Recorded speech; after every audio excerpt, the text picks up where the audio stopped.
పాప పుట్టిన రోజు మళ్ళీ మళ్ళీ రావాలి. దివిలోని దేవతలంతా దీవెనలను అందించాలి. మా పాప పుట్టిన రోజు మళ్ళీ మళ్ళీ రావాలి. దివిలోని దేవతలంతా దీవెనలను అందించాలి.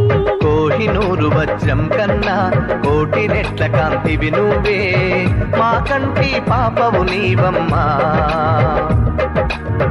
మా ఇంటి దీపము నీవమ్మా.